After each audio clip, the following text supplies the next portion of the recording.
oras dahil kailangan rin po ito ng mga private hospitals natin para makaroll sila at makapagserbisyo rin po sila. And I'm sure ilang buhay po ang masisave dito kung lahat po ay nagtutulungan ng government hospitals and private hospitals.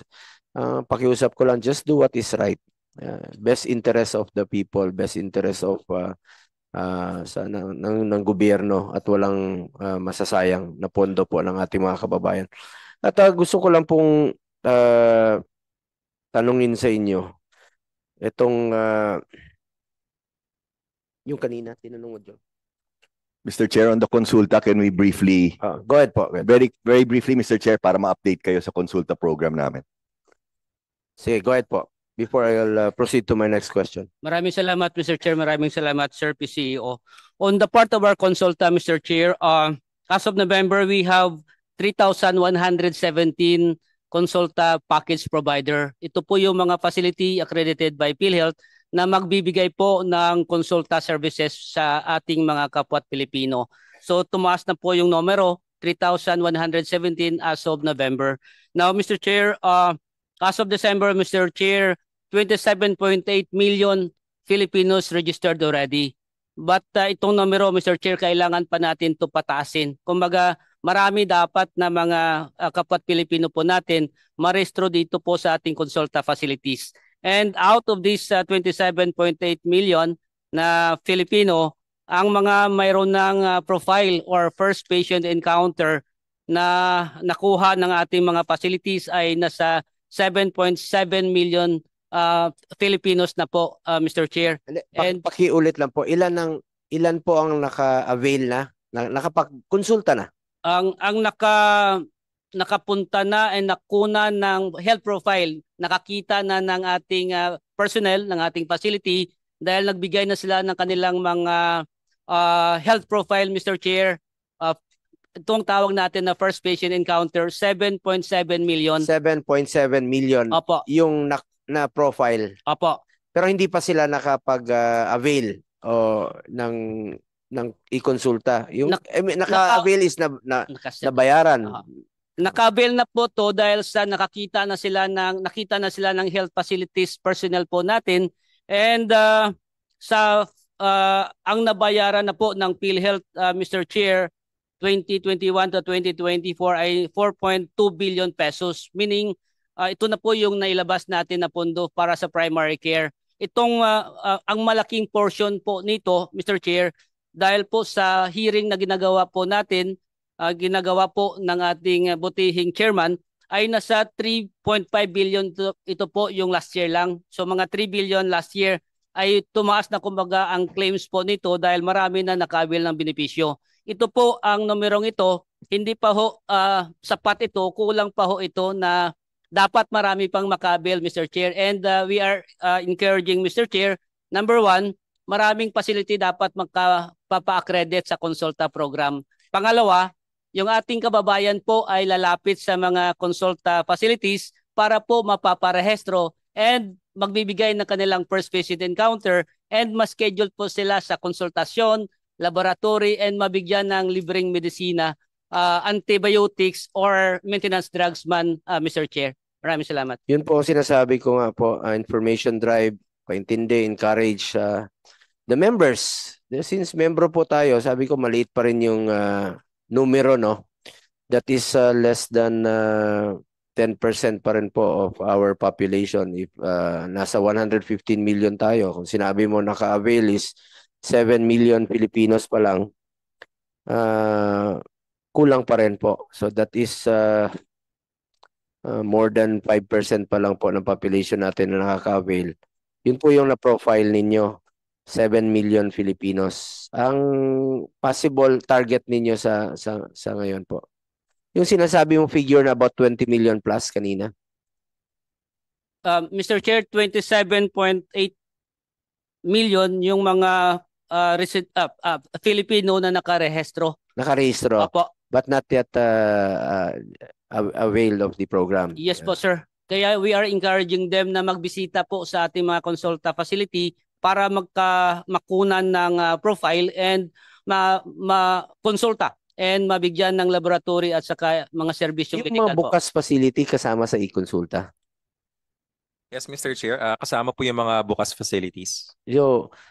Gusto ko po encourage yung mga kababayan natin to avail of the bukas facilities, di ba?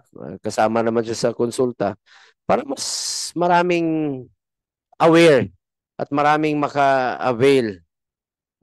The more na mas mapakinabangan ng mga kababayan natin since you said na 27 million na po ang nakarehistro. So that is 20% pa rin po ng population or 20% ng members ng PhilHealth ang aware at nakarehistro but not totally availed of the program. So yun sana ma-encourage natin the more na magparehistro sila at mawawalan kasi ng pangamba sila kung membro po sila alam nila na membro sila ng PhilHealth at kahit paano may masasandalan sila.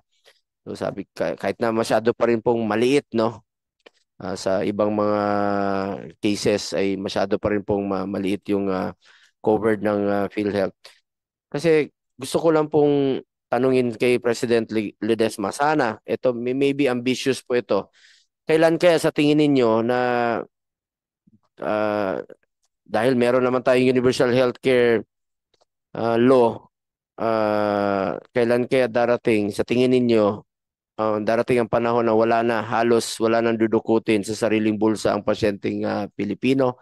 Sa tingin mo, aabot ba tayo sa ganong punto na wala nang dudukutin or still with the less than 1% na i-cover ng PhilHealth, ang layo pa natin dito kasi since selected lang naman po ang inyong sinasabi na tinaasan na case rates. Kailan sa tingin ninyo, aabot ba tayo sa punto na mawawala ng pangamba at wala na silang dudukutin or we are still very far from that ambitious target? Thank you very much for your question, Mr. Chair. Before I address the question, Mr. Chair, I just want to let you know that we have allocated 30 billion for our Consulta program this year, no?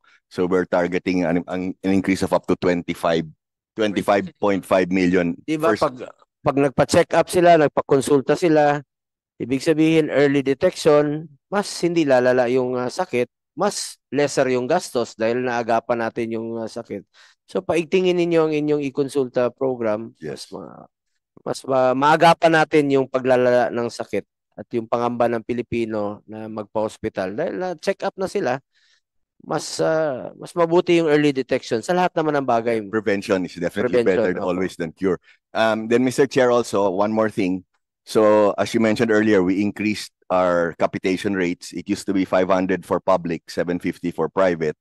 They're now at 1,700. No? And Mr. Chair, again, we can assure the members know that if we feel we need to increase that even more in the future, we will not stop there. No? We'll see how it goes. But malaki na pong increase na yan. No? Now, to address your question, Mr. Chair, we have been very aggressive, no, in PhilHealth for the last 2 years, and we continue to even be more aggressive.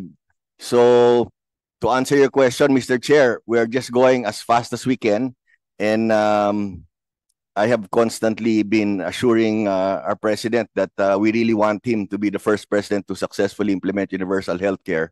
So, I think, Mr. Chair, it's safe to assume we just continue at our pace. And we will get there, Mr. Chair, no? Hopefully within the term of our beloved President Marcos.